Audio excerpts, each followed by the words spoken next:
Hey everyone, it's me, Arthur Kade, and tonight we're on the red carpet at the landmark Sunshine for the New York premiere of Infinitely Polar Bear. We'll be bringing you interviews with the star, Mark Ruffalo, as well as the writer and director, Maya Forbes, so get ready for a great night behind the velvet rope.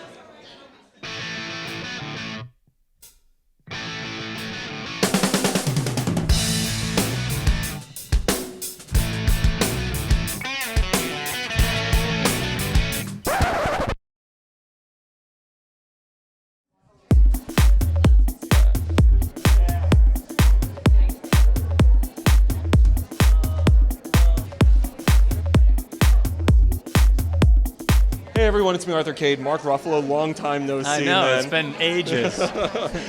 Last week we were talking about Larry Kramer. This week we're talking about this really incredible character you play. It's a real life father, manic depressive, who's trying to find his place in the world through tragedy. Talk to me about bringing Maya Forbes' story to life. Well, I read it and I immediately said that, told my agents or anyone who had listened that I had to play this part. I just saw how much humor was in it and pathos and these kind of really wild extremes that I could play, which make it really fun for an actor. And it's all held together with this beautiful kind of love story of this family. And, you know, it sort of has all the things that I like to see in a movie. One of the things I love is we get a slice of Americana during the 60s, the 70s, and we see also mental disorders and mental disease during a time where it wasn't as understood as it is right now.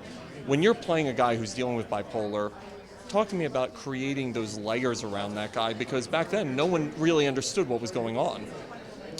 Well, yeah, it was a much rougher time for people with any kind of mental illness or, you know, mental difference. And so, you know, I think that what they basically had was just really heavy medication. And it was so deadening to him that he just really couldn't, he didn't like to take it. And it was either walk around a zombie or have to manage his you know, mania and depression. And but how he does it is he just pours himself into his two girls and teaching them the life lessons that he thinks they need in order to be successful people in the world. Who, you know, I think he created these two really wonderful feminists, you know.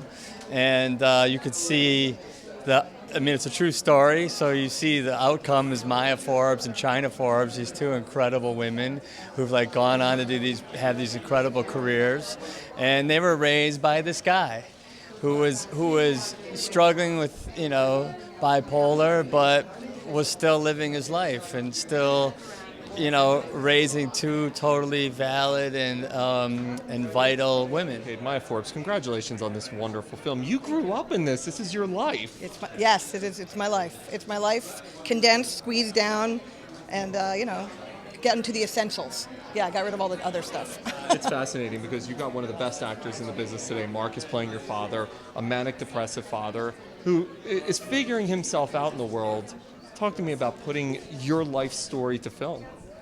Well, it was. When I wrote the script, I really wasn't thinking about anybody in particular because I was just trying to really focus on the real people. And then I finished the script. I went to Mark. Mark read it. He really responded. And the second I sat down with him, I just thought, this is the person that I want to do this with, because not only is he a brilliant actor, I could see that he understood. He had the humanity, and he understood all the things that this character goes through, and that he would also be a wonderful collaborator, which he was. I mean, he was an amazing person to make your first movie with. One of the things I love is we see a slice of Americana, a slice of family, during a time when mental disease and mental disorder wasn't as readily diagnosed as it is right now. Talk to me about going back to that time and seeing it all over again. What was going through your mind? Was it like therapeutic? Was it like, wow, this is so different than what I remember? What was it all like? I think I really just wanted to make a movie about a family, because what families go through. I don't think I was so ashamed of my family growing up, but as I've gotten older, I realized we weren't as unusual as I thought. There are so many unconventional families, and families figuring out unusual ways to make it work. And so I kind of just wanted to write this movie because it made me sort of feel connected to everybody else, and I was hoping that when people saw it, they would feel connected to other people and to their own memories and their childhoods.